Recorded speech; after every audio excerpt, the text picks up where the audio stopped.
The Biden administration, desperate for positive PR, airdropped aid into Gaza in a very uncoordinated way. And check this out, the amount of aid dropped is truly pathetic. The Biden administration dropped less than 2 aid trucks worth of aid into Gaza. Like, bro, do you want a fucking cookie? Does the Biden administration really think this is going to erase how complicit they have been during this genocide? Does the Biden administration think that this erased the fact that they have been the lone veto vote at the UN protecting and shielding Israel during their genocide? The Biden administration has been there the entire way, providing propaganda and shielding for Israel. Remember when Biden said that he saw 40 beheaded babies? I never really thought that I would see and have confirmed pictures of terrorists beheading children.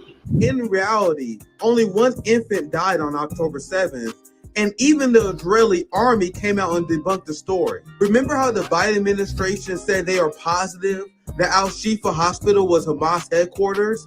And then we had The Guardian, Washington Post, and even mainstream outlets that exposed that that was a lie. Remember how the Biden administration repeated Israeli lies about UNRWA and then proceeded to cut aid to the lifeline of many Palestinians? Does the Biden administration really think that this pathetic aid drop erases this? The reason why Biden is desperate for this positive PR is because the uncommitted vote is planning to go nationwide and continue to embarrass the president. Don't be fooled by these Democrats who virtue signal toward the Palestinians.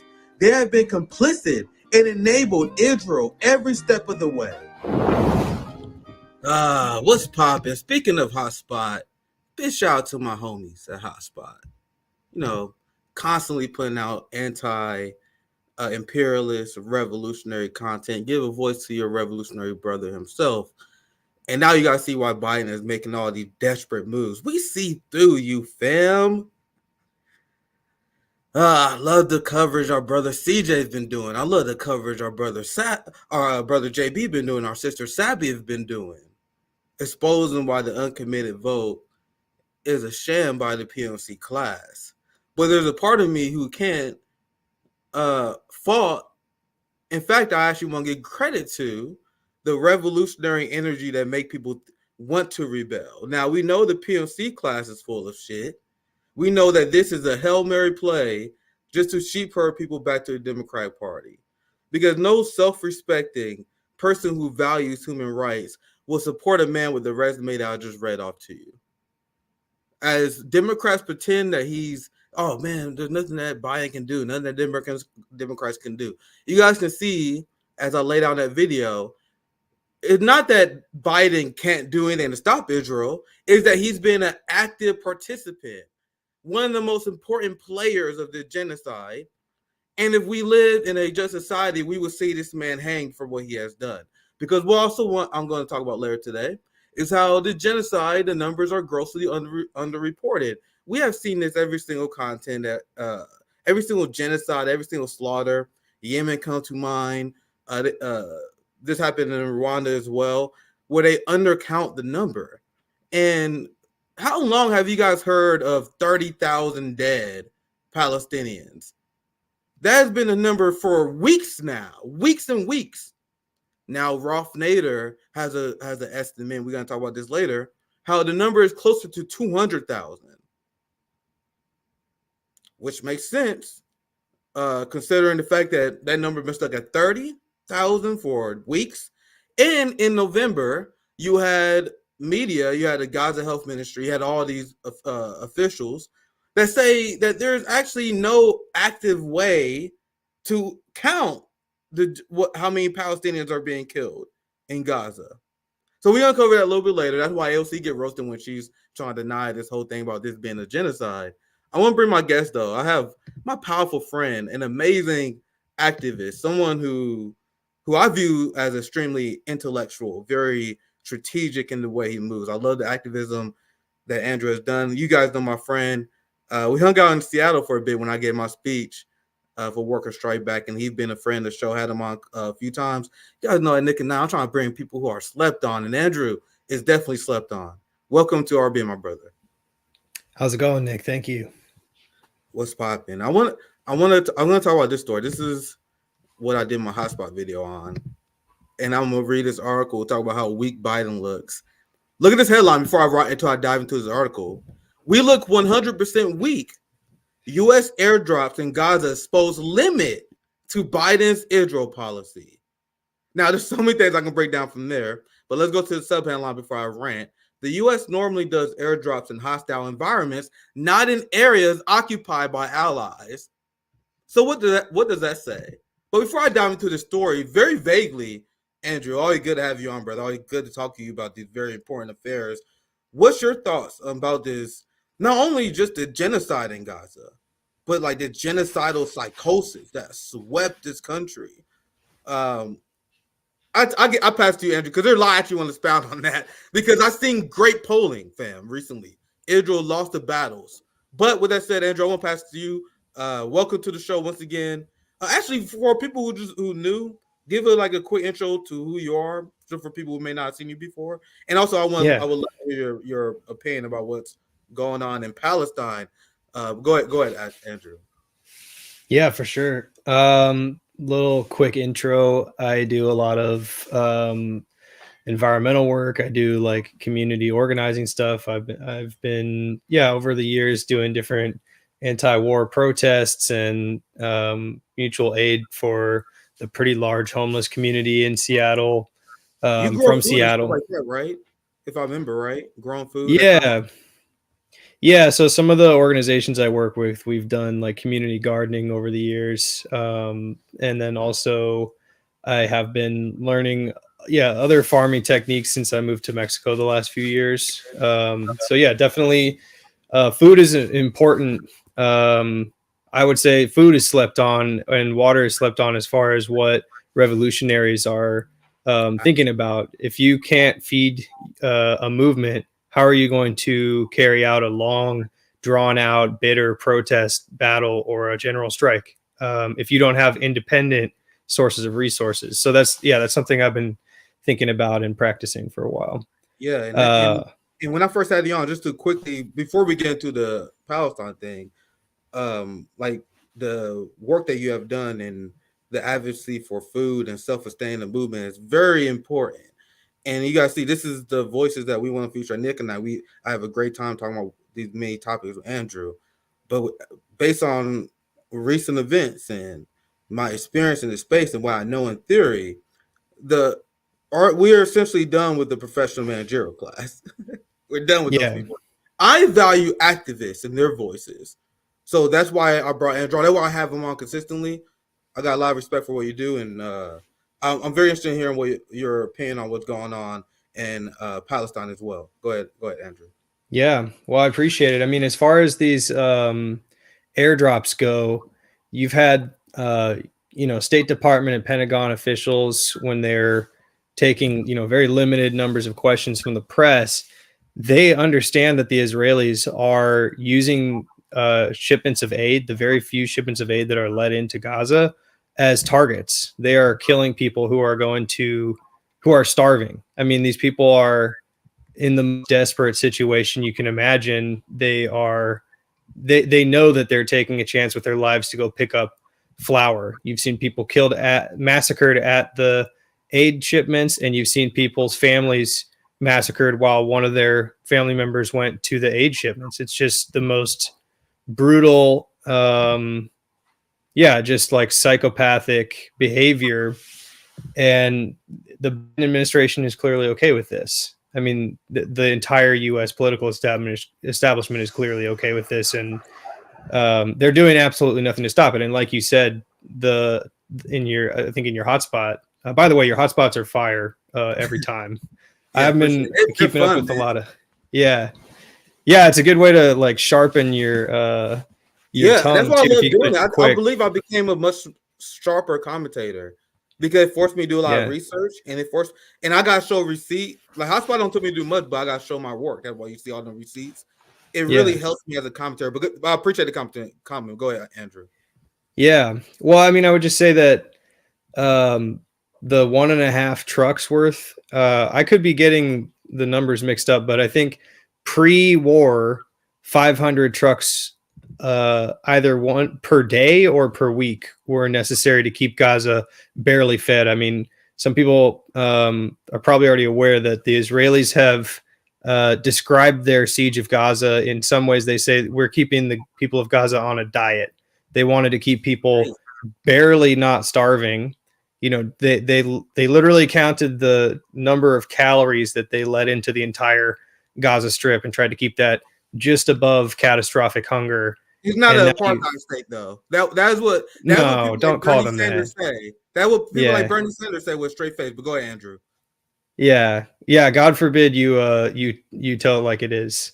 You know, that's not allowed. Like you said, we got to be done with professional managerial class. We got to be done with civility politics, and you got to be always encouraging working people to have more like self-confidence. You know, you don't need somebody with a laundry list of degrees to tell you what reality is. Absolutely. Yeah. But yeah, I mean, it's a tiny amount of aid. It's very obvious that this is really what the Biden administration has painted them into this corner, painted themselves into this corner. If they want to keep up the appearance like they really want to oppose Trump, and they also want to keep up their support for this genocide, they're going to find these little bullshit, little tiddlywinks things to do in the corner around the edges where they can try to just sugarcoat over what they're really doing, which is shipping. I mean, I don't know how many trucks worth of weapons they're airlifting to Israel every day, but I would bet any amount of money that it's many, many times the 1.5 trucks worth of aid they just dropped. Yeah, Gaza faces starvation as Israel continues to block aid, and this is one of the tactics that this fascist, barbaric apartheid state continues to implement. This is what I saw Al Jazeera English. It's a tactic that's been this is why Israel cannot be allowed to get away with this, because they're trying to redefine the rules of war. We already knew that the West had this hypocrisy, but the IDF in Israel, and you even hear Israel say this was a strategy, was to send a message to the United States and their allies that, hey man, this international law bullshit is not real. And this is one of the reasons why this 30,000 number people keep repeating and been repeating for weeks now doesn't make sense. You have thousands and thousands and thousands of people on brink of starvation. How long do you guys think they're going to be on the brink of starvation? They have no way to count this. This is why the most insidious, the most evil people you see in the society that say, oh, well, they're not genocide. They haven't killed them all yet. Well, you moron, you don't speak out against genocide when it's done. Yeah. You fucking idiots. Like, can you imagine, like, in the beginning of the Holocaust and beginning any genocide, thousands and thousands of people being killed at a very accelerated rate? Because remember, in the first few weeks of Gaza, the amount of children that was being killed matched the rate, actually exceeded the rate that was being killed in Auschwitz per hour. Like, when you look at the barbarity included. But many people on the right, well, they're all still alive, though. For one, citation needed for many of them. Secondly, you don't wait until the genocide is done to speak out against it. How is that hard for people to understand? But any last thing you just want to add before we move on? I mean, there's a lot, right? But the point that you made about you don't get to wait until after the genocide is over and then pretend like you opposed it.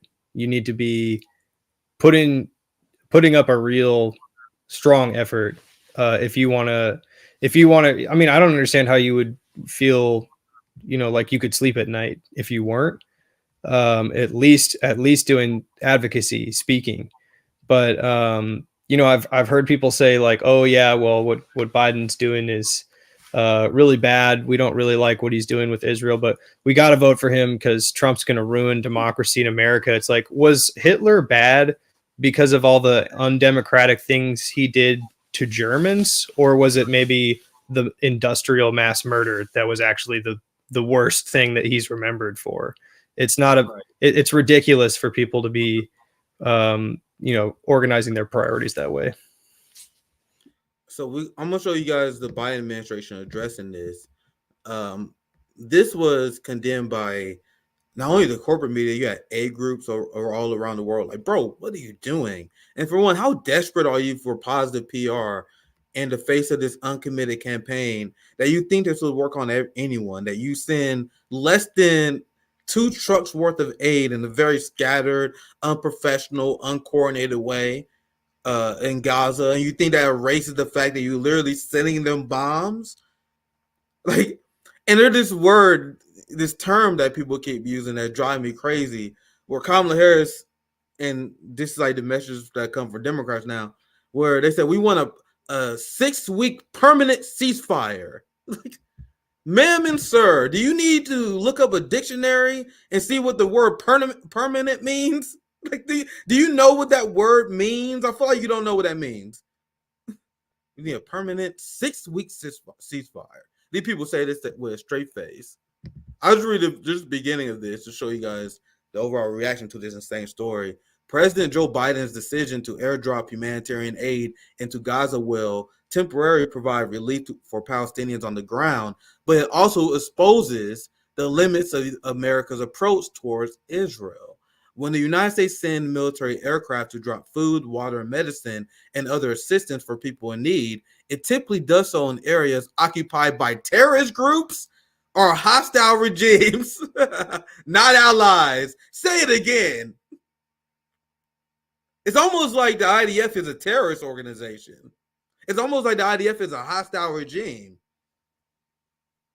And yet, months of pushing Israel to allow more aid into Gaza, where around 80% of the population is displaced and famine looms, have yielded limited results. And hold up, let's pause for a second. You guys see the propaganda they're doing here, where they're trying to pretend that Biden cares about these people? It is the Biden administration that cut UNRWA, the largest aid organization, the lifeline for hundreds of thousands of Palestinians. And they cut it without evidence, using an Israeli dossier crafted by Israeli intelligence that even the BBC and you had Channel 4 that looked at this like, this is bullshit. I mean, let's even just pretend for a minute that the intelligence dossier they put up is true. The percentage of the people in the UNRWA who were accused of being affiliated with Hamas, whatever that's supposed to particularly mean, was tiny. I mean, it was like, there's thousands of people that work for UNRWA, and you're going to say, well, we have to hold Hamas accountable by starving the population because far less than 10% of the UNRWA staff might have been connected to October 7th. They obtain and they report on this openly in the US media, in the UK media, by tortured obtained confessions. Torture is not is not admissible. Because if you're being tortured, you will say whatever it takes to end the torture, which is why torture is an inefficient way to get information. Governments in general, I gotta be careful what I'm saying here. In general, many governments stop the use of torture. Many of the Western governments continue it. But in general, the reason why empires stop torture, not because they're humane, fam. You think, oh man, I think we need to re-examine torture. No. People, they stop using torture because torture is not a good way to get intel. Many militaries, many empires have known this before. Torturing is for the torturer. Funny enough, I'm a big gamer. If you guys watch GTA 5, Trevor, he explains this pretty well. And it's one of them great moments in gaming where they tell the truth about the world. There are a lot of moments like that in GTA, by the way, where Trevor's like, man, dude, as a crazy psychopath, I'm telling you right now, torture doesn't work. It's for us, okay? We got some stress. We feel like torturing some folks. That's what torture is for. You don't torture people to get information. You do get torture. You do use torture if you want to create a dossier like Israel did that labels that if you want to plant UNRWA as a terrorist organization. They torture these people. In fact, there's a report I read that no Palestinians, like there are a lot of these Palestinian males who get kidnapped and tortured by the IDF. Like their survival rate is around 1 to 2%. Like once you go into the IDF torture chamber, whatever the fuck it is, you don't come out. They usually torture you to death, right? And that's the tactics that the true terrorists use. That and starvation. Now, let me show you guys this because this is the Biden administration. I think this is Matthew Miller. I always get these people confused because they all the fucking same to me. But it's funny because this is why there are a lot of drama in the Biden administration according to leakers, because you notice that all these videos that we've been showing you guys that Karine Jean-Pierre is not there. I just think it's kind of funny the Biden administration lost confidence in her, like completely. The Biden administration is so unhinged. There's so much genocide going on. They're like, man, we need to bring out the professionals. That's why you guys see John Kirby. John Kirby is a retired Navy admiral. And there was drama in the Biden administration because John Kirby, even though he was literally way lower ranked than Karine Jean-Pierre, he started like outshining her. Did you want to chime in, Andrew? Oh yeah, I was just gonna say, even their pros are pretty shit at it. And in that article, they're fucking up. You're not supposed to say permanent and 6 weeks at the same time. You just say permanent. There you go. You're welcome. Just say permanent, idiots. People say this shit with a straight face. We need and the reason why it makes no sense, and I'm gonna play the video here, but it's so absurd for Hamas or any Palestinian resistance to agree to that. So we have about 200,000 dead, Israel bombing Gaza indiscriminately, and that's when they have hostages. Fam, you guys realize there was countless Palestinian prisoners released. So Hamas mission successful because they got people released and freed. In fact, there was a story I read where this guy who was freed, and he was 15 years old when he was released. He was arrested when he was around 7 or 8 years old. Was freed from Israeli detention. And that will a lot of people forget that Israel captures and they imprisons Palestinians all the time. So if you recall, Israel's response to Hamas and Gaza proportional based on them taking hostages, that means Hamas was 100% correct on October 7th. But do you want to chime in, Andrew, before I continue? I mean, yeah, that kid was put into prison for throwing rocks at a tank, right? And it's like Israel's doing their own October 7th daily, taking prisoners to hold as leverage against particular families or the whole Palestinian, like people. They're doing it on a daily basis. The difference is that they're not doing it against people who have an air force, and they're not doing it against people who really have that many cards to put down on the table. Yeah, and in my thought, I didn't forgot my original point, but the point I was making was, like, if the 6 week ceasefire bullshit is crazy, no way that Hamas or Palestinian resistance should agree to that, because once you release the hostages, what's stopping Israel from just bulldozing the shit out of everybody, killing everybody? Because Israel is already catching fire and heat because they've been killing Israeli hostages.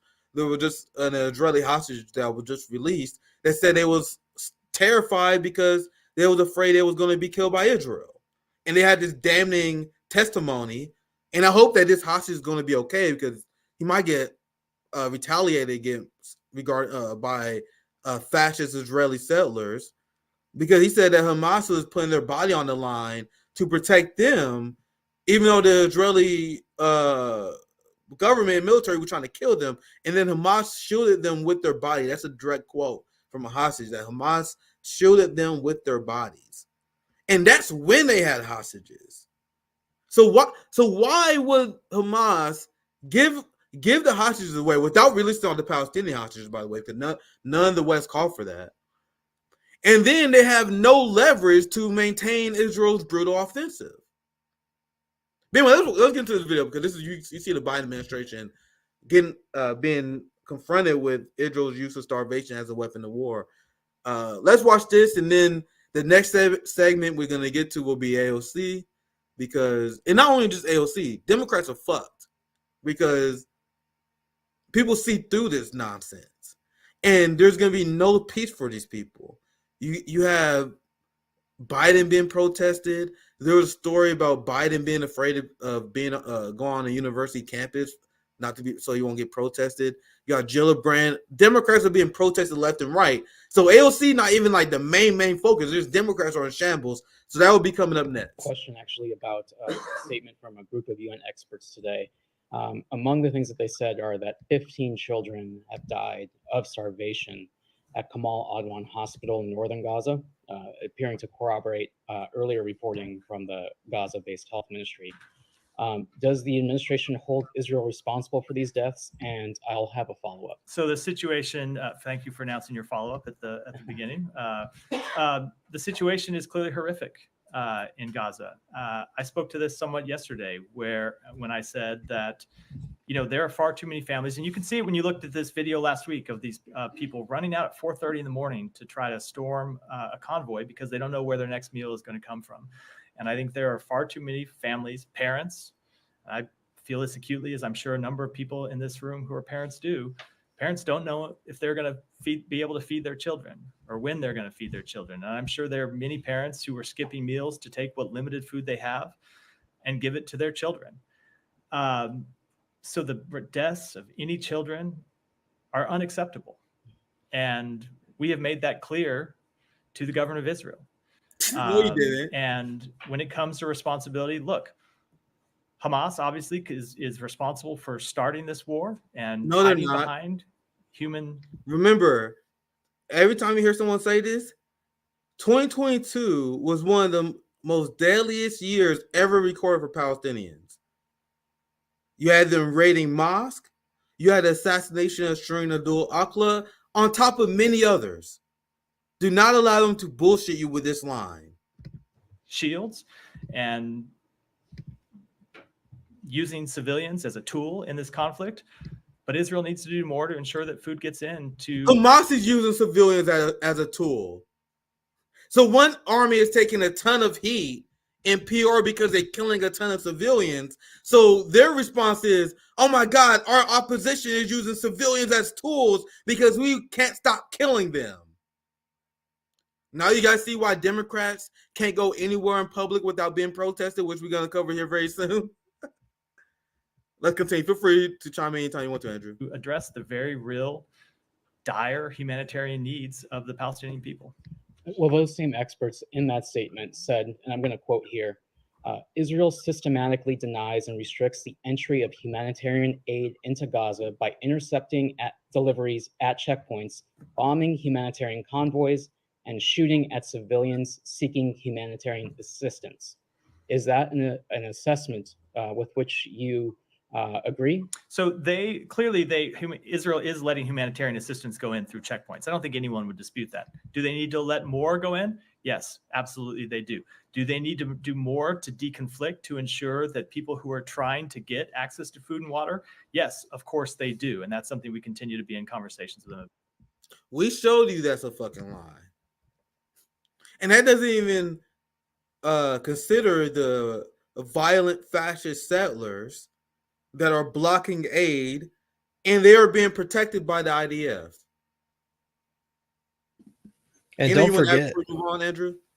Yeah, don't forget. We could say a lot about the human shield narrative being a garbage, tiny little fig leaf to cover up for one of the real war aims of Israel's campaign, which is ethnic cleansing and genocide.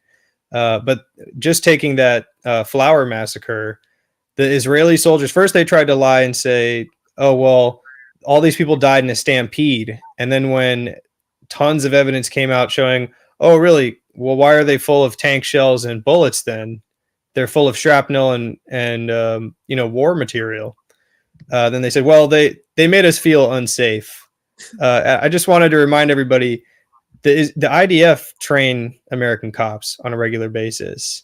So if this seems familiar to you, that's because these two forces are tied at the hip. They are teaching cops what they learned from doing this to Palestinians. So if that sounds familiar to you, it's because the cops are saying, "Oh well, we felt unsafe, so that's why we shot all these civilians or brutalized this person that we already had handcuffed or whatever." They're learning this. They're in like a symbiosis, teaching each other this garbage. That's such a great point. That's such a great point. And remember, Israel changed their story like 3 times before they reach their final story when it comes to the Flower Massacre. Anyone who is taking anything the Israeli government says seriously is complicit. Now, before we show you guys how Democrats are in shambles this election, I'm gonna show you guys why. Now, this is coming from Rolf Nader and many people on the ground that have talked to Nader and many journalists. Listen to this. Rolf Nader is estimating that 200,000 people have died in Gaza. This is what I was talking about earlier. Here are some screenshots, so let me read these, and I'm going to read it because I think this is important. He says in this article, the Post still gets stuck with the more than 30,000 people in Gaza have been killed since the ongoing war began. Just like the entire mass media, many governments, even the independent media and critics of the war, would have us accept that between 98 and 99% of Gazans' entire population has survived. I bet the sick, injured, and more Palestinians are about to die. This is lethally improbable. From accounts of people on the ground, videos, and photographs. So what he's saying earlier, what he's like, what they're telling you to believe is that only 1% of the population have been killed based on the video, all the evidence, all the bombs been dropping, all the hospital data, all the reports we heard on the ground is not consistent. That's what he said. Now let me move on. From accounts of people on the ground, videos and photographs of deadly episode after episode, plus the resultant mortalities from blocking or smashing the crucial necessities of life, a more likely estimate, in my appraisal, is that at least 200,000 Palestinians must have perished by now, and the toll is accelerating by the hour. Bro, now look at this part. You had, I'm trying to quote the title of this person. You had the chair of the global public health at the University of Edinburgh, Devi Sidor.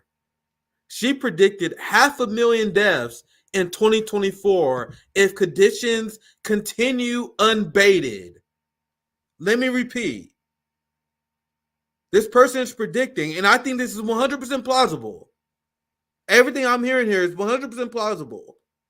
She predicted 500,000 deaths in 2024 if conditions continue unabated.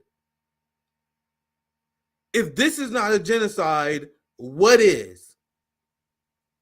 And what does it say about the people who can't call it a genocide? Guys, see that transition? Andrew, anything you want to add before we move on to the Democrats in Shambles segment? Yeah, I mean, I think, I hadn't seen that article that Ralph wrote about this until you mentioned it to me just today.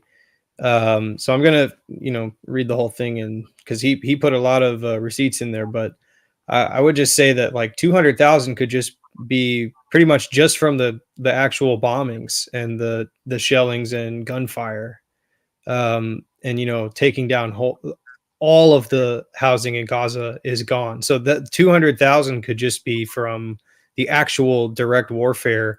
But remember, I know we're going to talk about Yemen some more, and you mentioned it earlier that the war against Yemen, and I think that could also rightly be called a genocide. 500,000 people died over like 7 or 8 years. You have this going on in several months already, and most of the deaths in the Yemeni, the genocide against the Yemenis, were from starvation.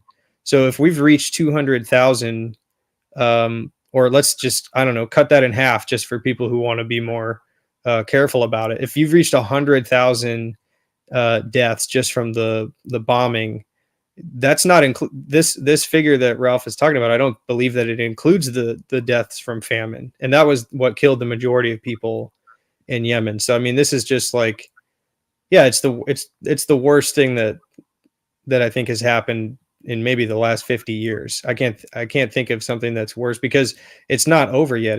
We're still seeing a increase in the violence on a regular basis. So I'll stop going on and on, but I mean the famine is basically just getting started, and I'm sure it's already killed thousands and thousands of people. Yeah, I mean, it just I have no words. I mean, this is Cambodia level bad, Vietnam level bad, Korea level bad. It's like what you see, we about to see entire generations wiped out, families being wiped out. It's insane. Just like we see in Iraq, 2.4 million Iraqi human beings have perished since 2018. Absolutely. I know, um, like the war on terror, like the millions and millions that were displaced, the amount of people that was murdered by these people. That's why it's still unbelievable to me that people will vote for anyone who ain't anything to do with that. Like Cornball West voting for Joe Biden after he had a commission to manufacture consent. He was in the Senate Armed Service Committee, so one of those foreign policy panels, one of the foreign policy committees, and his foreign policy advisor was Anthony Blinken, and their goal was to manufacture consent for the war on terror in Afghanistan. Right? He played a chief role. He lied about it constantly. Now look at this. This also will leak credence to this. This is what a lot of people find incredible. This from the great Sam Husseini. This is in November, and this is the original tweet talking about it. So I'll read it in order. Sam Husseini says, Rolf Nader charges massive undercount of Palestinians killed in Gaza from accounts of people on the ground, videos, photographs of deadly episode after deadly episode. And I think I read this before. I think that he pretty much just directly quoted the article of the reason why. But this is Sam Husseini sharing this story. And then this is from November. I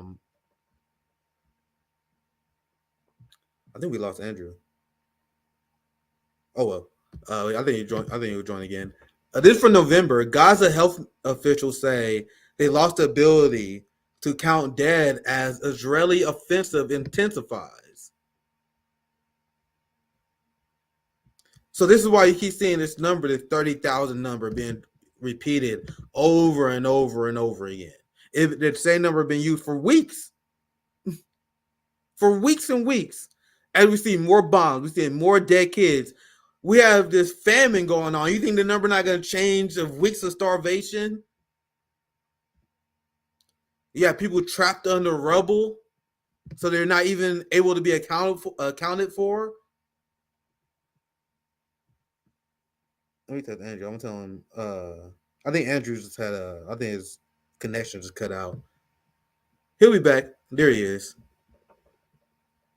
There he is. I'll get Andrew here in a second. So let's get to our next segment. This is the Democrats in shambles. I'm already running a little bit behind. I said I want to get this hour. I can already tell I'm running behind. So let's get to the next segment. I'm glad you rejoined us. I know probably with just some technical issues, and not just AOC. I'm gonna show you guys AOC, but this is gonna be a long year for Democrats. I don't know why they thought they can get away with a whole ass genocide and thought they can come out here talking about, hey, we for human rights. Oh, we gotta stop Trump. Oh, come on, we gotta vote. You guys really think that was gonna happen? And we're seeing this over and over and over again. So let's watch this. This is Joe Biden. Yeah, when are you and the conference? We started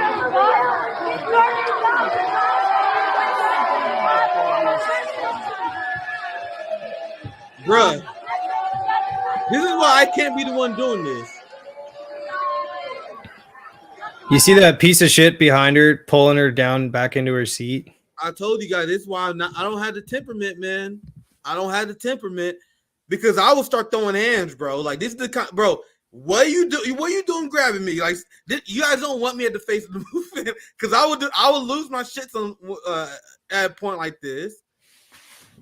I don't know. Like you guys see how unhinged this genocidal psychosis that swept. This is not a Republican convention. This is not CPAC. This is not a Tea Party convention. This is not the Proud Boys. These are Joe Stein support. Not Joe Stein. Joe Biden. God damn. Sorry, Joe Stein. Joe Biden. This is Joe Biden supporters. The average unhinged Joe Biden supporter attacking anti-genocide protesters. Go ahead, Andrew. Yeah, that's not security. They're just bootlickers. Yeah. They're just regular fucking. I don't know if we even want to call them regular. You're very right to call it like mass psychosis. I don't even know how to address it. I don't even know how to even begin to try to fix this problem, other than like, if you know somebody who's glued to the news all day, bring them out of their fucking house. Like, don't even, I wouldn't even like try to necessarily show them something else, because you see these people waving goodbye to this lady as she's getting pulled out of this event for just doing the bare minimum right thing, which is speaking up. You see this lady waving goodbye. Like, you can't reach that woman talking to her. You have to, I mean, if you have like, I'm sure everybody has like family, people you are crap and are hearing the same, chorus of propaganda repeated. But I mean, I would just, I don't even know what to do other than to just, yes, call it psychosis and get these people help, get them outside. This is one of the moments where we say, who people is this? Who mans is this? Who people are these? These are not my people. Like, this is what I'm saying. During this genocidal psychosis, why are people allowing this shit to slide? You know what I mean? And this is the uncomfortable conversation a lot of people don't want to have. Like, there's a lot of conversation about like the age gap. People talk about, the Muslims want to support Palestine. Why is no one talking about the fact? And I tweeted this story out earlier, how Black and Latino Democrats are rebelling over Gaza. So and if you look at the amount of Americans who support ceasefire, you have a large amount of Black and brown Americans, while white America, in a larger number than youth versus boomers, support Zionism. You have these violent genocidal Karens who's willing to protect their ill-gotten generational wealth in their colonial project by any means necessary, even if it means killing children overseas and assaulting activists over here. This is insanity. Once again, this is why I'll start throwing hands here. There's another protest I saw at this guy was at Apple. He said the same thing. He was getting attacked. But before I show that one, here's Christian Gillibrand. Palestinian protesters, NYC, see the difference between older folk and the younger generation. Seems like the brainwashing is wearing off on the younger generations. So there's a certain percentage of these boomer motherfuckers, they pay to see Joe Biden in the first place, but they are so attached to defending established power that they're willing to attack people who call out politicians. Like, and I'm one of those people that if I catch you doing this in real life, lose my number. Like, there's no way I'll be okay with people that protect power at this to the point where they waving off a genocide protester. If I was there, if I was even part of the protest, let's say I'm a normie and I see some person protesting genocide, let them talk. Let them talk, right? But I guess that's why I'm not a normie, because I feel that way. But this is Christian Gillibrand. Before we get to the main event, this is another one, because none of these Democrats are safe. None of them are safe. So let's show this video before I dive in.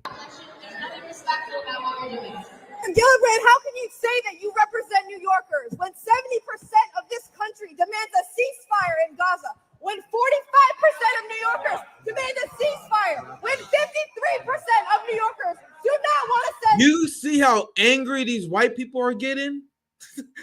I'm sorry, but keep it every single fucking time. It's a mob of these white people. Like, stop speaking out against genocide. Like, look at this motherfucker's tongue. Look at that guy's tongue. It's a very tactical pause there. He's gonna have foam come out of his mouth in a second. Look at this motherfucker, bro. Like, people will be so furious at me. Like, I'm like persona non grata on Twitter. Like, liberals, Bernie crats, social democrats, they all can't stand my ass, right? So whenever I see like these liberals seething in my comment section, this is exactly why I figured that they look like. You know what I mean?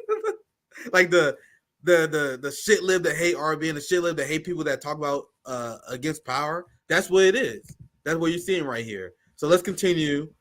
You can write a book about the reaction you'll be seeing from these people. This country demands a ceasefire in Gaza. When 45% of New Yorkers demand a ceasefire. When 53%. Shut up. We're trying to protect democracy, so shut the fuck up. Stop speaking out against power. We're trying to protect democracy. That's why stop explaining how many people support a ceasefire. The exact opposite of that we're doing. We're trying to combat the authoritarian states, don't you know? We're here to combat authoritarianism, so we're here to silence our constituents as they mention the fact that most people are against what we're doing. But it's the Chinese Communist Party that's authoritarian. Now, I bet you all these white people that are fucking furious with these protesters, those old white boomers you saw pulling at the protesters, yelling at Joe Biden, I bet you every single one of them think China is an authoritarian country. I bet every single one of them think Cuba is authoritarian as they silence protesters, as they create this fucking multi-tier society where you're not allowed to speak out against the ruling class. This is insanity to me. The idea that a public official, and this is how I think, it's completely contrary to how most people in the West think, because this is, you guys see how this is common. Like, it's common, yeah. They interrupted the event. Fucking get him out of here, of course. To me, this shouldn't even be legal. Fuck you mean? You are a public official. I understand, and my argument is weaker if I'm talking about private events, you know what I mean? If I were to say that, like, Steve Jobs or someone can't, like, kick out someone, if I say, like, Elon Musk can't kick someone out of, like, his private SpaceX meeting, then, yeah, my argument is a little weaker there, right?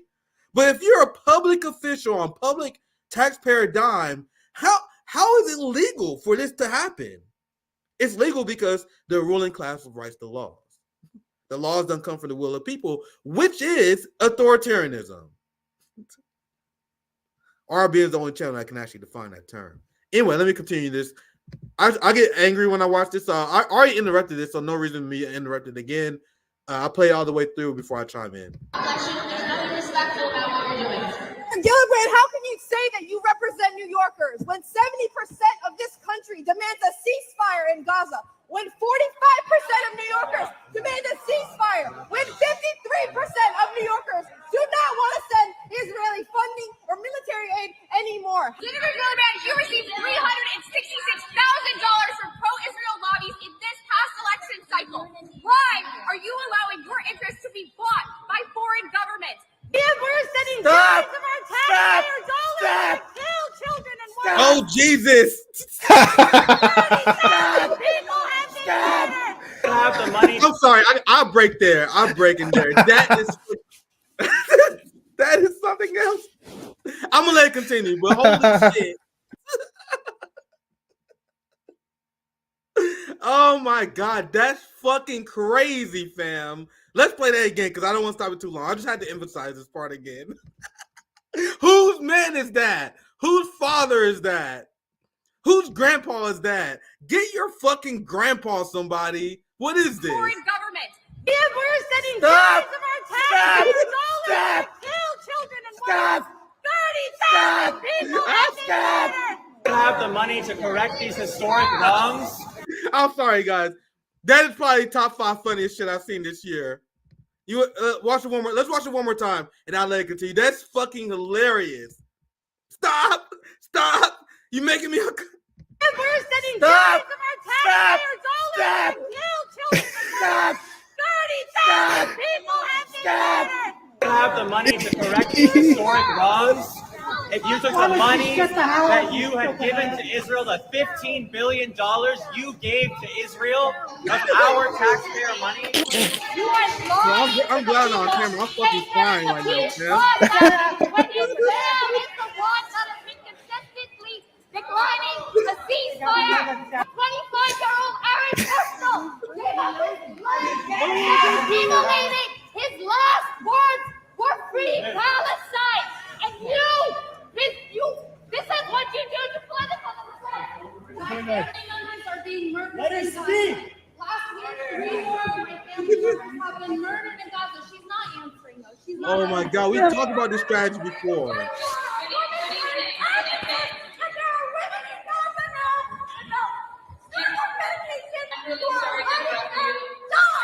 Bro, I'm fucking crying, bro. That guy's gonna be such a good meme. Bro, Aaron, we need that. Aaron, if you listen to this, our dear editor, I need that clip. That's fucking amazing. Morning, I wake up and I see Palestinians dying day after day after day after day, body after body after body, with our taxpayer dollars funding it. How many Palestinian children need to be killed before you call for a ceasefire? You have blood on your hands. My people deserve to live. My people deserve to live. You have to I'm gonna play that part one more time. I want the video to play all the way through. I gotta compose myself, bro. I'm glad my camera was off, bro. I'll fucking cry and laugh and listen to that shit. But this is the strategy that we endorse. This is the strategy we see our dear friend Jose Vega and his organization do. And I'm glad that more and more people are starting to replicate it. The strategy of essentially not being a lone wolf. You go in there spread out, and you all have your message. You all come at the same time. You guys see how these white liberal voters can't stand it? Like, this strategy is so effective. They literally stop. Yeah, it's pouring acid on his fucking brain. They're everywhere. They're everywhere. You see his wife too, or whoever the lady sitting next to him? She was like, no. Don't. Oh my god, bro. We're gonna be on the internet, honey. Cut it out. I don't want to be on TikTok. Look at her face. You know she go through this shit all the time. Come on, please don't start. Please don't give. Here you go again. Sorry, I had to watch this part again. Look at her face. Play it. This motherfucker have given her hell for God knows how many years. We're sending billions of our taxpayer dollars to kill children and women. 30,000 people have been murdered. have the money to correct these. Oh my God. I don't know where I was the first time. Blood pressure medication. But that shit is fucking funny, bro. You can't write that. We're not even at the main event yet. Here's the main event. AOC thought that she somehow had street cred. And that you see all these Democrats being protested, right? And you think your ass can go out for a stroll? Oh, you think you're one of the good ones, ma'am? You think we're gonna let you get away with it because you're AOC? Oh boy, you've been in a fucking echo chamber for a very long time, AOC. AOC and Cornball West and these PMCs, they think that people who consent against them are just the online left. Who do you guys think the online left is consisted of? The people who are the people who are so passionate that they usually post online, or the people who are usually passionate enough to protest the motherfucker. There's a reason why you see Jose Vega is very online. Rome very online. We're very online. We are the people most passionate about politics. So these people, they just brush off all their criticism. AOC and Cornball, all these people like, oh, it's just the Jimmy Dore left. They're the only people that hate us. Oh, you sweet summer child. You thought you could go out in public without being called out. Let's listen to this. You refuse to call it a genocide. I need you to understand. It's not okay that there's a genocide happening. You're not actively against it. You're lying. I'm lying. What are you talking about? The funny thing is, she is the one lying, and I'm going to show you guys after this video finished, because these people are calling her out because AOC and Bernie Sanders refused to call what Israel doing a genocide, and they think they're being cute. I guess they got a lot of dumb supporters who don't understand why that's so important. They keep doing this thing where Bernie was like, "Oh, it was just a term, man." No, it's very important to label what Israel is doing a genocide, because then you talk about accountability. Then the people who support the genocide and the people who committed genocide themselves will be held accountable. So Bernie and AOC are not slick with this nonsense they're doing when they're avoiding the term genocide. So AOC 100% deserves this. So let's continue the video. I'm lying. You're not. You went on TV and avoided talking about it. You can't say it's a genocide. You're what? You're deciding the political race. You can't call it a genocide. You're obviously. We're not lying. We're not lying. You've been saying it in interviews. It's insane. You haven't been calling it a genocide. Don't tell me I'm lying. Then just say it's a genocide. Just say it. Over 30,000 people are dead, AOC. You can't just say it for once. Just say the word. That's it. That's all we He still won't say it. AOC, if you're upset about you being quote unquote harassed, which doesn't exist for politicians. I'm sorry. That's my position. The concept of being harassed doesn't exist if you're a politician. So if you want those people to stop harassing you, you know how you do that, Andrew? Oh, you guys are right. Maybe I haven't been vocal enough about this. This is what a good faith leader would do in this situation. You guys are right. Even though I believe I have been speaking out against this conflict in an adequate way, I understand. Maybe I should use the word genocide more. So yeah, you are right. It's a genocide. Bro, if she said this video is 20 seconds. If she says that. And if it's longer than 20 seconds, then they start looking bad. But no, trust me, AOC starts looking worse as this continues. Anything you want to add, Andrew, before we continue the video? I mean, she just looks like a child. That's the response of a little child who is like spoiled, doesn't have good guidance, and they are getting called out for, I don't know, hitting somebody else at school, like doing something really mean to some other kid. They're lying, and then they look like they're gonna cry and can't respond after that. It's childish. What have we learned on RBN over the last year or so? The professional managerial class hates being held accountable. And when they are held accountable, their ego kicks in. How dare you question me? I'm Dr. Cornel West. How dare you question me? I'm Alexander Ocasio-Cortez. You guys see the hubris these people have? Let's continue. Then just say it's a genocide. Just say it. Over 30,000 people are dead, AOC. You can't just say it for once. Just say the word. That's it. That's all we want you to say. Or you're not angry about people confronting the public when you can't call it genocide. Over 30,000 people have died. Stop. Okay? Stop. Stop. Stop!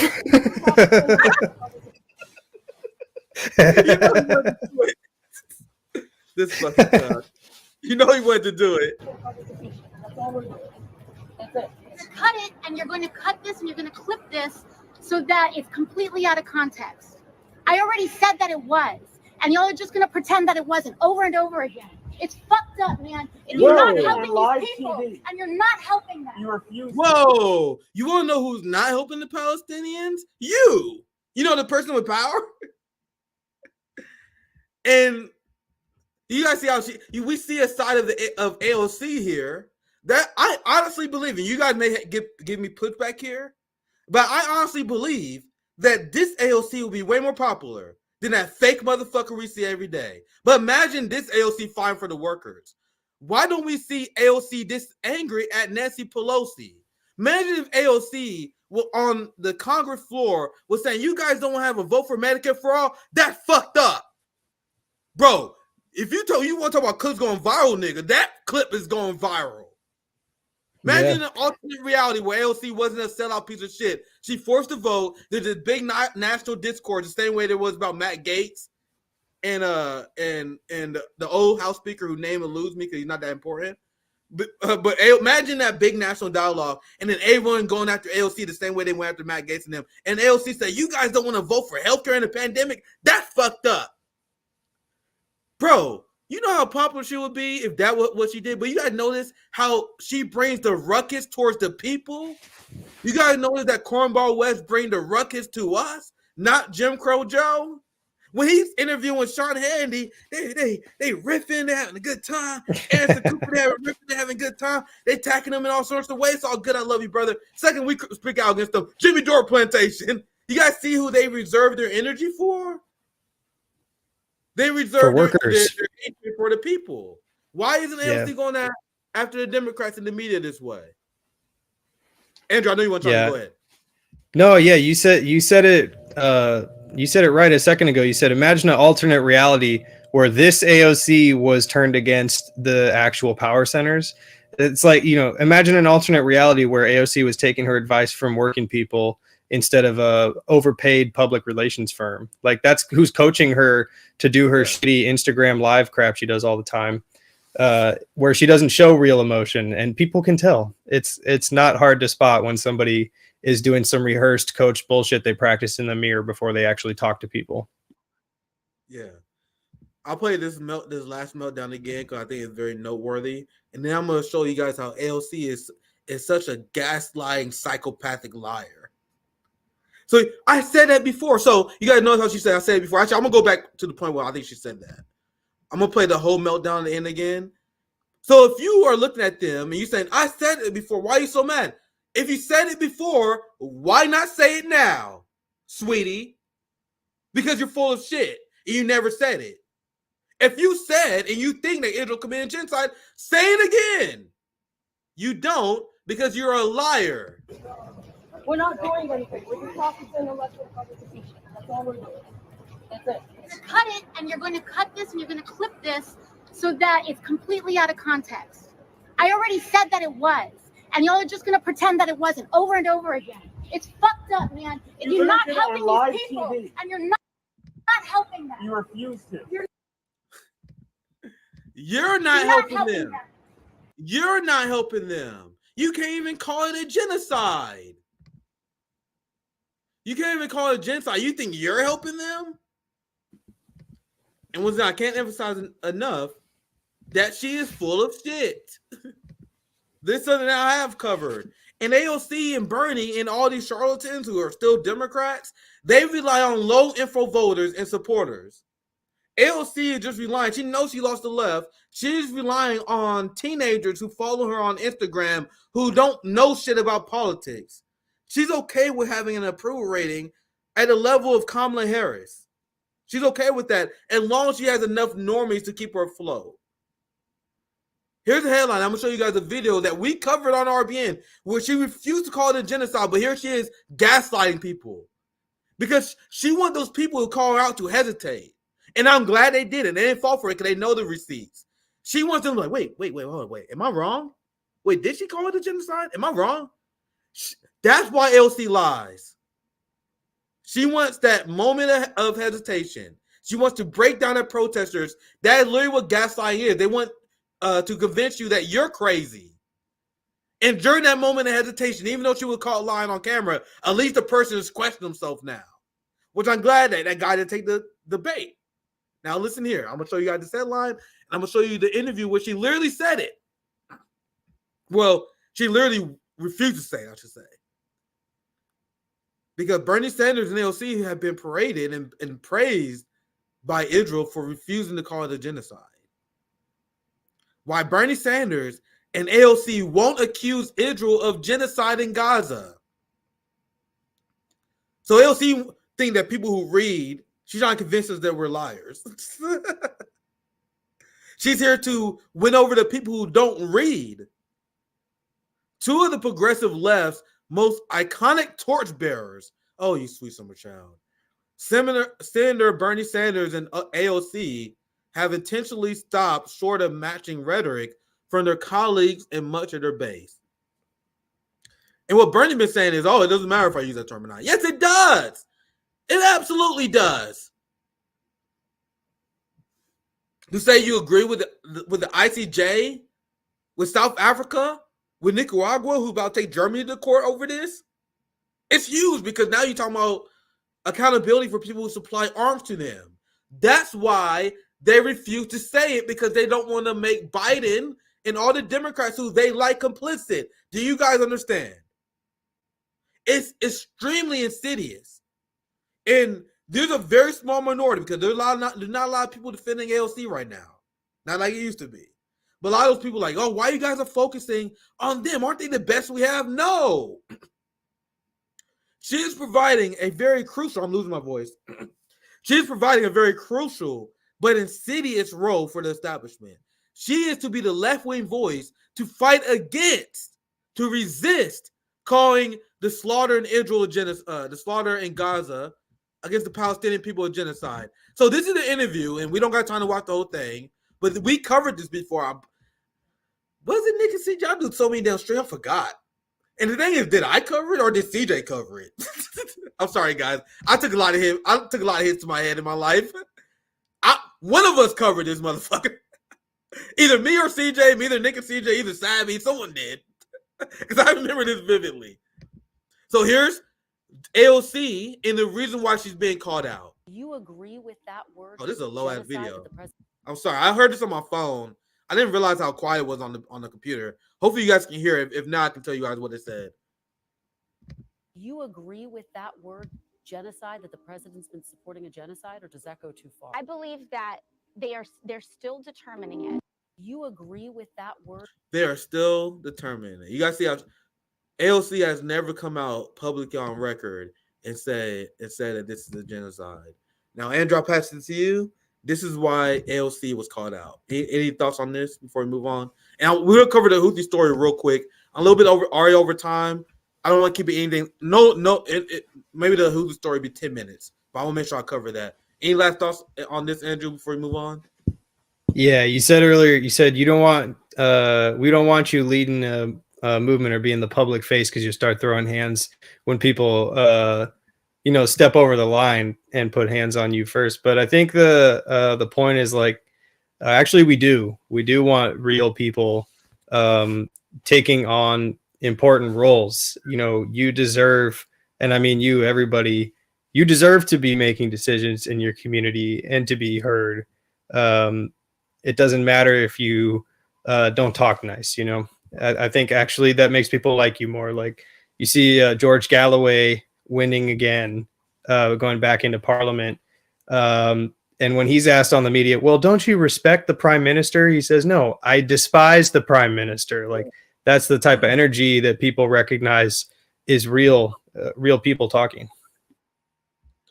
Yeah, I remember I had also had this story that I was going to cover. I'm going to edit it from the title so it's not clickbait. That's the CNN turns on Biden. This is where Israel is becoming so brutal. They are losing public opinion. The truth on this is being revealed to the point where people are acknowledging, like, man, I don't care about the dead babies, but this shit about to hurt Biden. So I'm gonna change the title of the video so I'm not clickbaiting anyone.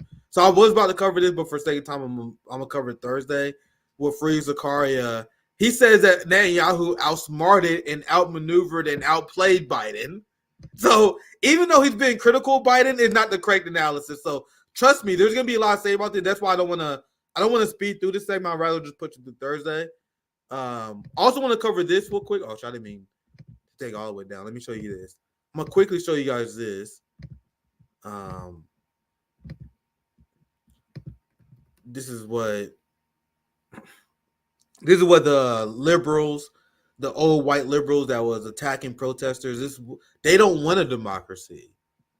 They believe that China, Russia, and all these countries are authoritarian. And there's a reason why I took Destiny out to the woodshed when he tried to debate me about fascism, because no one in mainstream society know what the fuck these words mean, except RB and our friends, apparently. They can't even define authoritarianism. What is authoritarianism if it's not this? I did a video, a hotspot video. Let's see if I can find it. I can find a receipt at least. Where, here it is. Yeah, I got this shit saved. I bookmarked that shit. Like, bro, what? We had the majority. Well, this is my video. I don't have the. This is how I find it. Here it is. Drive the receipt within my video. I don't want. That's an ugly face of me. There you go. That's better. I got duck lip going on, but that's fine. 58% of white evangelicals favor a ceasefire. Do you guys understand how fucking crazy that is? No. I need you guys to understand how fucking crazy that is. Despite the fact that you have 58% of evangelicals, the majority of Jewish people, the majority of Americans that say they should halt weapons to Israel, they still won't do it. You have Biden administration officials citing, I'll pass it right to you, but you got Biden administration officials citing letters. You got public resignations. You have all this stuff showing Biden like, please stop, and they still won't. What's authoritarian if not that? When you got people inside your own cabinet and your own party begging you to stop, and they still won't. And those people still think that other countries are authoritarian. Go ahead, Andrew. I'm sorry. I'll pass it to you.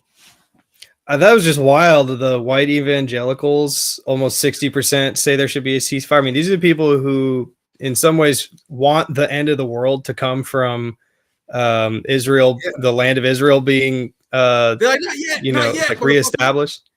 Yeah, they're like, whoa, that's too much, man. I don't know if I really want Revelation to happen tomorrow. Yeah, we don't want the rapture yet, nigga. We said when Jesus get here. I still got shit to do.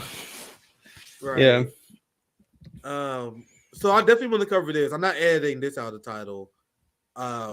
Because do you guys know the United States is losing the war against the quote unquote Houthis, right? We know they call Ansar Allah.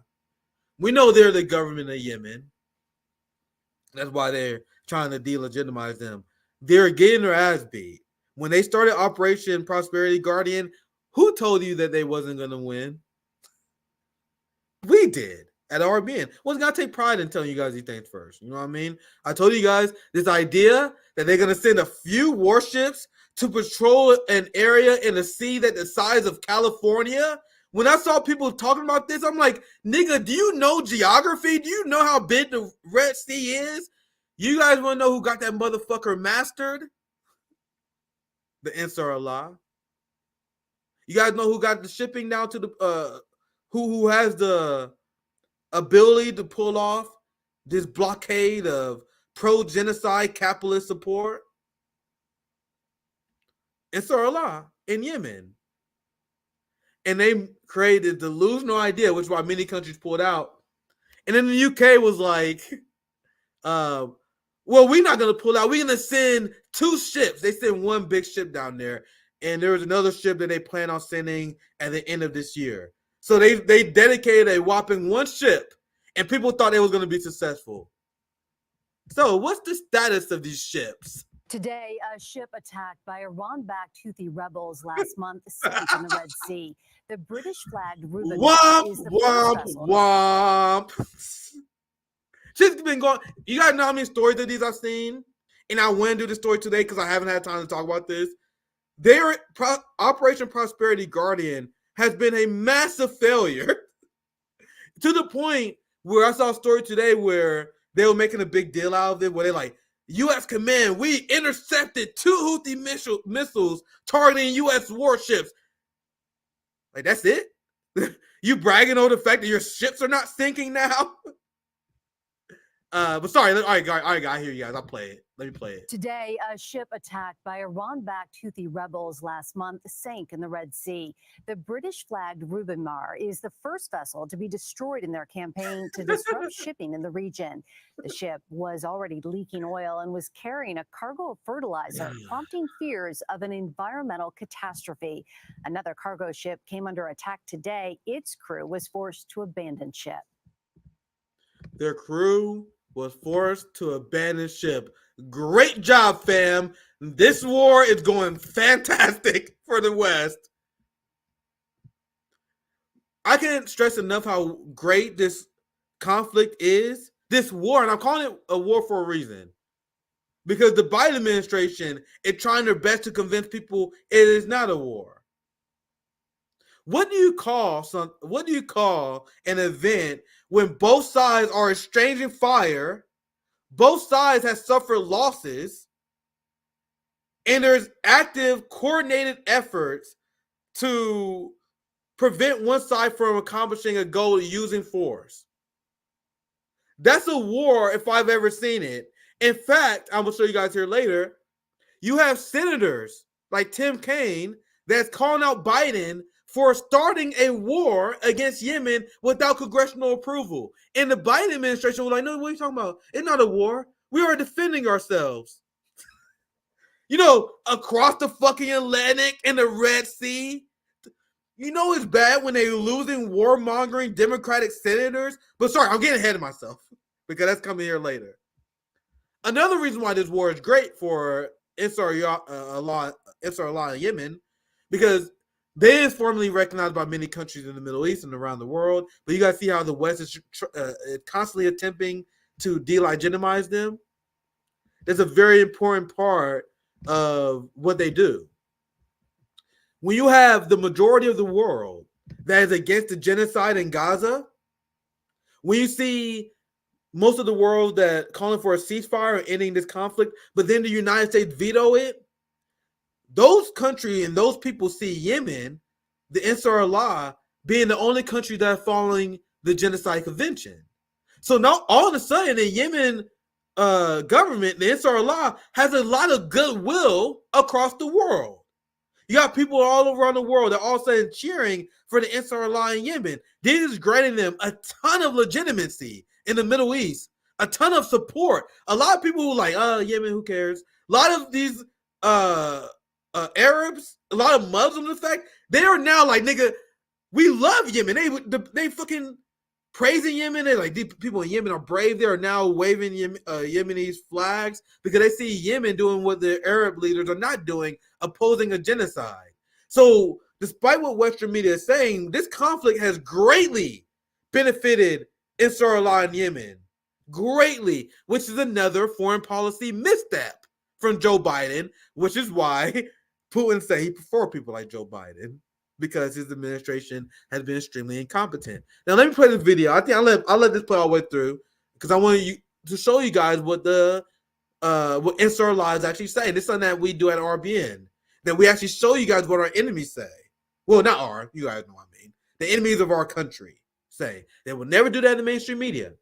In the mainstream media, they will say Hamas hates Jews. That's why they want to kill all Jews. Meanwhile, Hamas like, bro, we got nothing against Jewish people. We said that in our fucking charter. In our 2017 charter, we specifically said that we actually love our Jewish brothers and sisters who stand against this colonial apartheid against us. Meanwhile, in America, it's very important for them to paint the picture that Hamas are evil psychopaths that hate the Jewish people. So what I'm going to do, I'm going to show you guys what Yemen is saying. And you're going to see, and I've seen multiple of these like speeches and addresses. Yemen is destroying them, the West, politically, not only in this conflict, but politically, because they're taking advantage of their victories. And now he's going to bring up Aaron Bushnell. You're going to hear in this speech. I'll let it play. Do the Americans and the British or the Israelis, do they believe that by carrying out this bombardment of the capital Sana'a, that they would make the people of Sana'a and the men of Sana'a hide in their homes and not to come out on Friday and fill the squares with honor? They are mistaken if they believe this. They will witness and they will see that the results will be the opposite. And this will also not have an impact on the capabilities. The capabilities are developing. We are making great advances in this regard.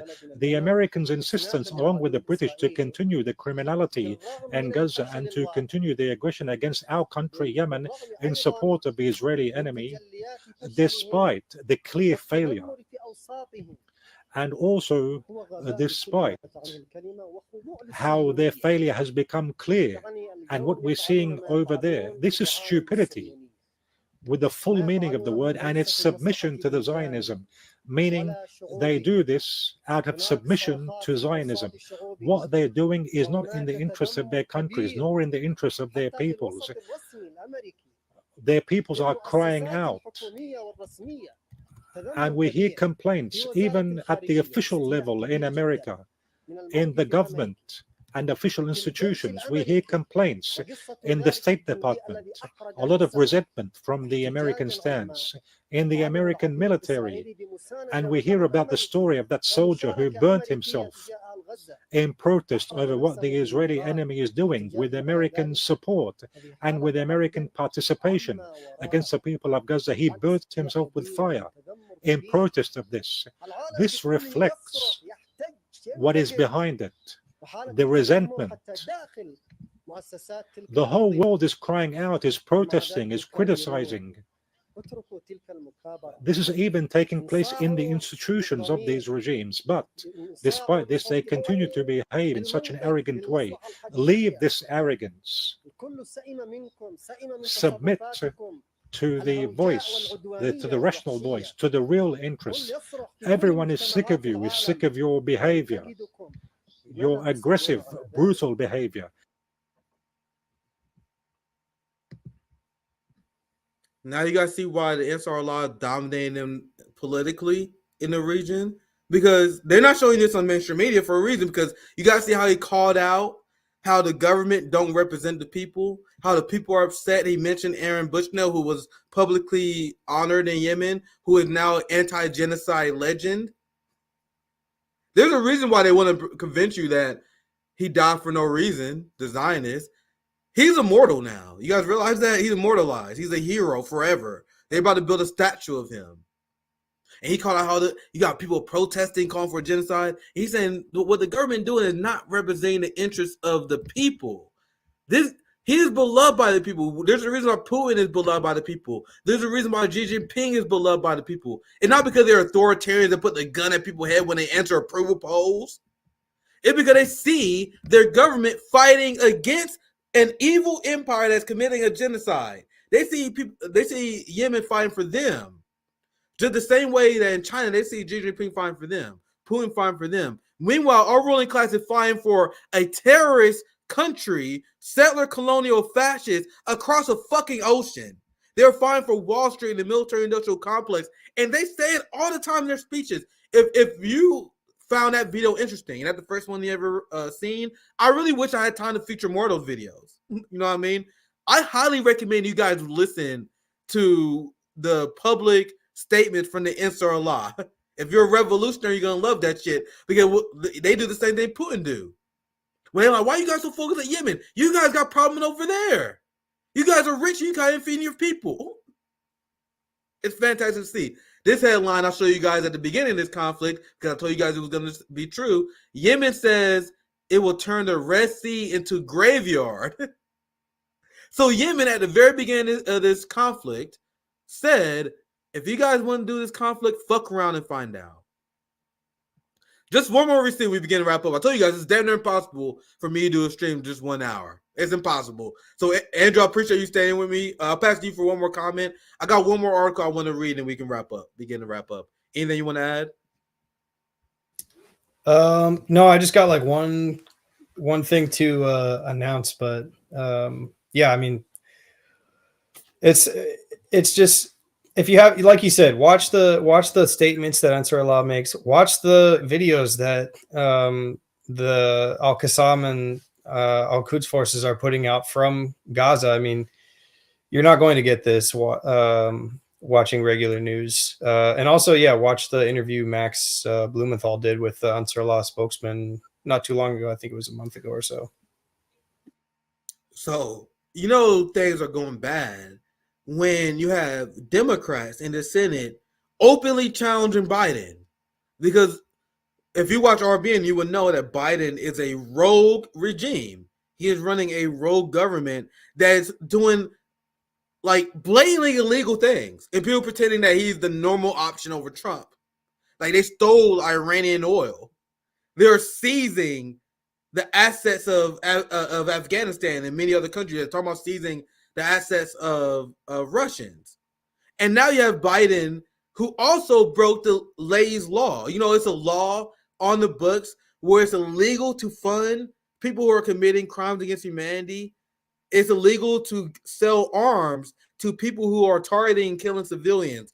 And it's highly illegal to send weapons to a country that was found plausibly committing a genocide, which is why, going back a bit, AOC and Bernie Sanders won't call it a genocide because they don't want to make their boy Joe Biden complicit with breaking Leahy's law, which is a law is on the book. Another thing that Biden is purposely breaking because he's criminal scum is he is launching wars without congressional approval to the point where these people agree with them, but they almost offended, Andrew. And I'm thinking to myself, like, why are you guys doing this? You guys are giving me ammunition. Like, even when I read the story, I still don't understand, like, why are you guys doing this? Like, why are you guys making this public? Because you guys doing nothing but give me ammunition. Listen to this. Senator Kaine calls Biden's claims a self-defense against the Houthis laughable. So you have many people in Congress that was like, hey, Biden, you started this war illegally against a whole ass country. I know we do this thing where we pretend the Houthis, you guys see in this headline, we pretend the Houthis not a real country. But no, they are actually a fucking country for real. Put the propaganda aside, you can't do that. And so what the Biden administration said is, oh no, what we're doing, actually, we were doing self-defense. And then everyone in the Senate like, bro, what are you talking about? What the hell is wrong with you? Anyway, let me read the article.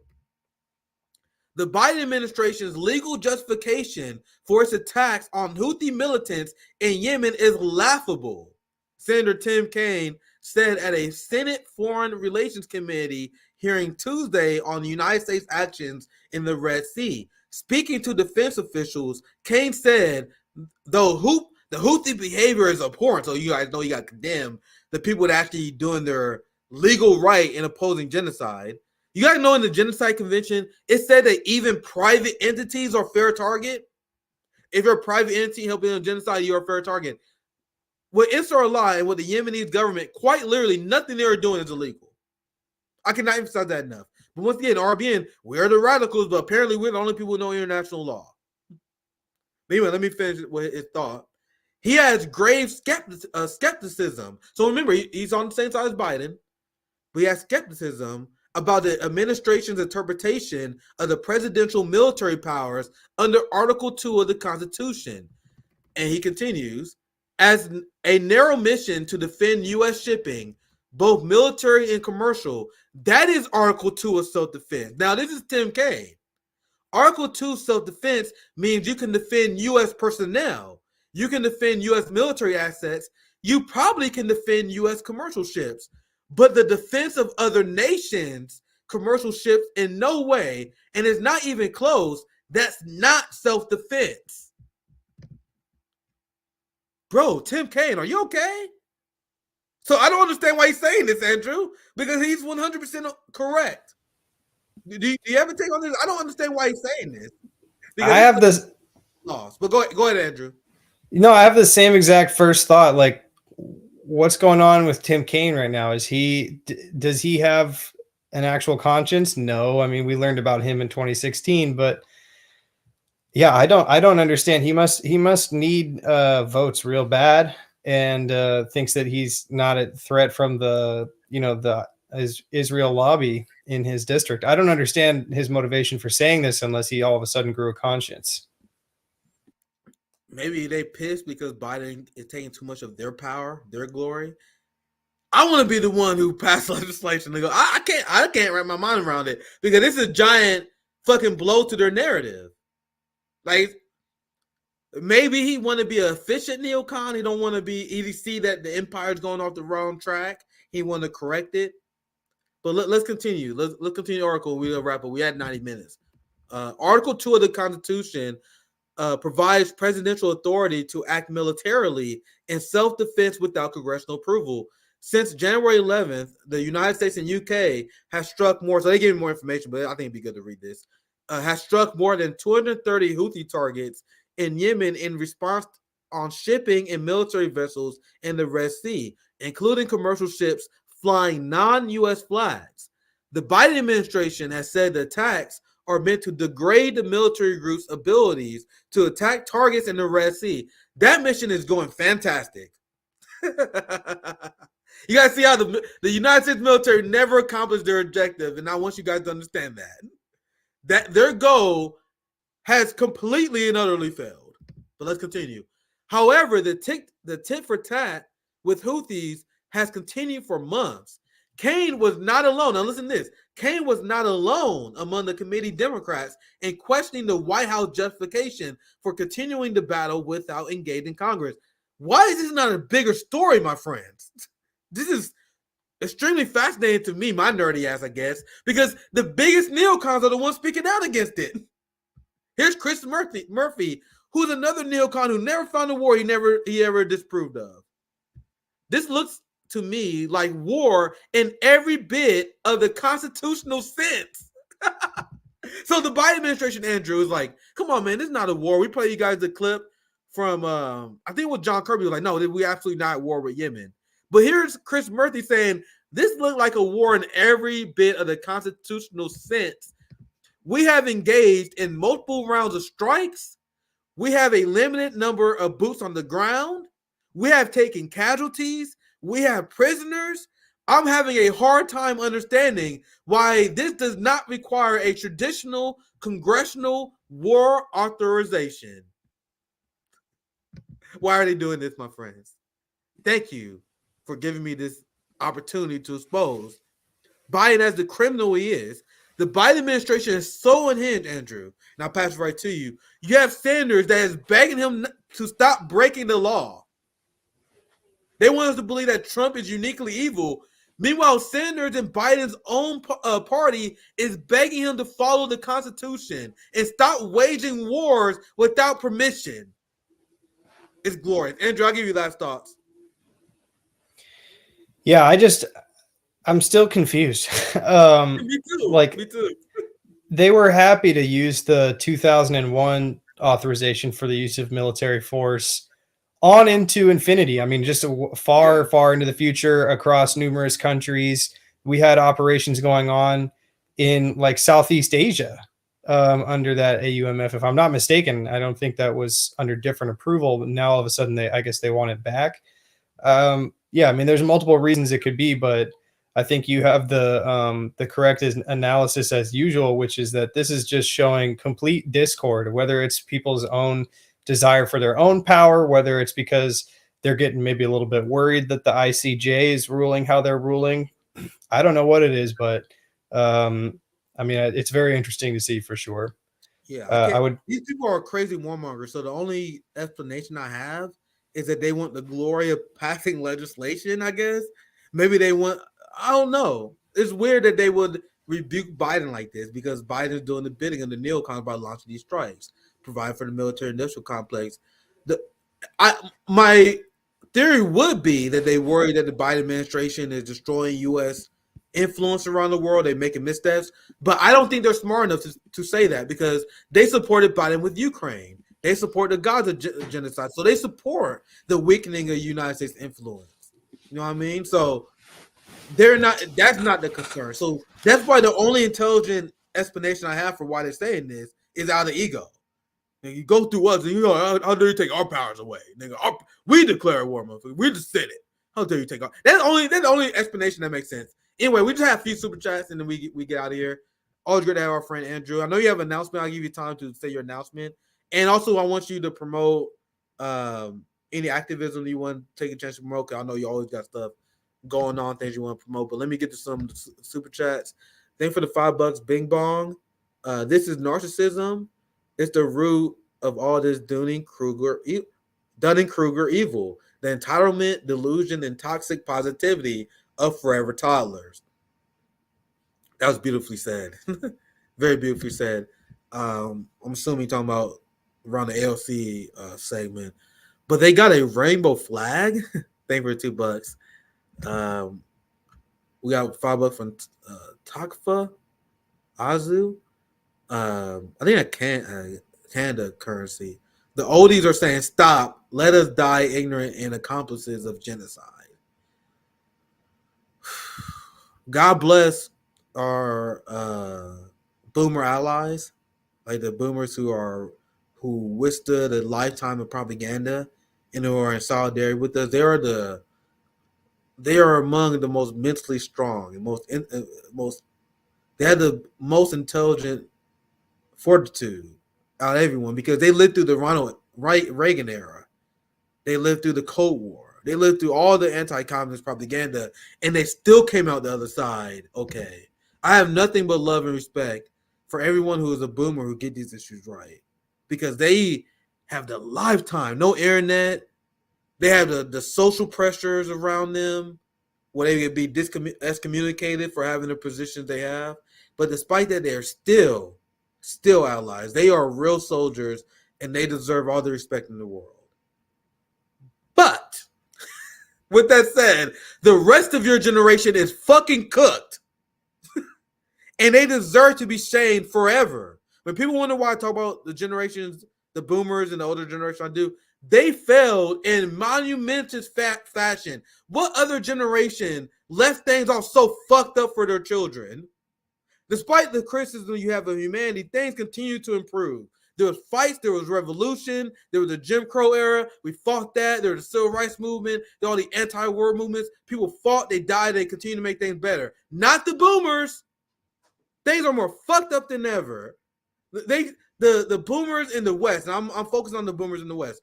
You guys understand how much you guys benefited from generational wealth that you guys have stolen? You guys benefited from the economy of the golden era where the United States benefited from stealing resources from other countries. And after benefiting from this from violence, colonialism, you decide to screw the next generation? I'm going to be 60 and 70 years old, still complaining about the boomers. Oh, here's Grandpa Nick talking about the worst generation of all time again, because they are. And there should be anger at them. The amount that they fucked up. Anyway, let's continue. With that said, if you're a boomer, you've been on the right side. That says a lot about you. But man, that generation is cooked.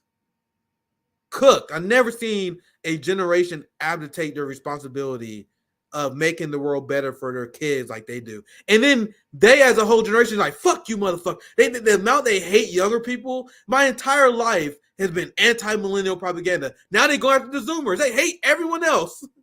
Look at those young people trying to make the world better. Fuck them. Anyway, let's continue. We only got a few more super chats, and then we get to you, Andrew. Just a few more. Thanks for the $5. We're diseducated from birth. The way we treat animals assure we have no empathy. You can't turn it on and off. That place smells like meat farts. That's very poetic. Thank you for the super chat. Thank you for the 199. This is all Jimmy Dore's fault. Yeah, it wasn't for Jimmy. It wasn't for Jimmy Dore. Everyone would be voting for Joe Biden. There would be no discontent. That's why I think their ego has been shattered. Because I think on a human level, I think a lot of these people really convince themselves a lot of their bullshit. They really convince themselves that the anger at Democrats and progressive movements come from the Jimmy Dore plantation, like Cornball West. If you are not believing CIA talking points about Russia and China and Iran, he said you're on the Jimmy Dore plantation. He said it with a serious fucking face. It's a crutch that people use, and that's why I never bought into it. Last super chat, and we wrap up. Thank you for $10, ARJ.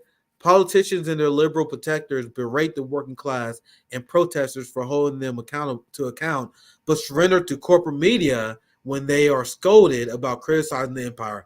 Absolutely. Once again, me personally, a lot of people were upset at the energy that AOC had. My initial reaction was like, man, why aren't you bringing that to the right people? So I'm actually not upset at the energy AOC brought. I'm not upset at the energy that Cornel West brought at us. But why aren't you bringing that energy at Anderson Cooper, Sean Hannity? You gotta know, everyone in the world criticized Cornel West for that tweet. The entirety of Black Twitter roasted that motherfucker. But who he showed his face towards? Every Black content creator I know fucking did something about the Cornel West tweet. He went after us with Venom. Okay. I'm not for civility politics. You want to step in the arena? Let's do it. You guys saw how that went. But I want that energy towards the ruling class, the professional managerial class. They save all their venom for us. And I know that firsthand. Andrew, I'll pass to you. What you got going on? Andrew always doing great things. Anything you want to promote before we wrap up? I think Andrew, hopefully he didn't freeze. Going once, going twice. Oh man, that would be a shame if he froze right when we about to do shout out. I think let's see if I think he might send me the link of something you want to shout out. Andrew, reload if you can. Oh man, right when bro, are you see that's unlucky. Right when we about to shout out his stuff. Let's see if I can find it. He was sending me something. Andrew's already promoting some sort of activism. Wi-Fi cut out. Oh, Jesus. Right in the show.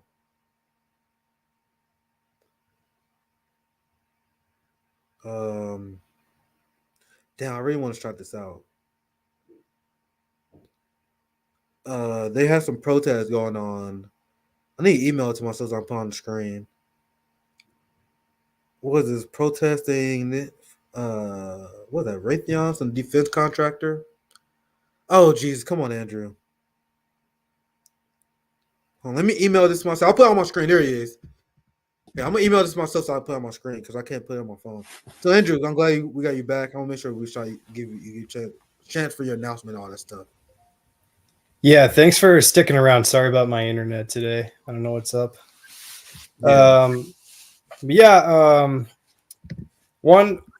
One fun announcement. Victoria Nuland is supposed to be resigning pretty soon. I saw that today.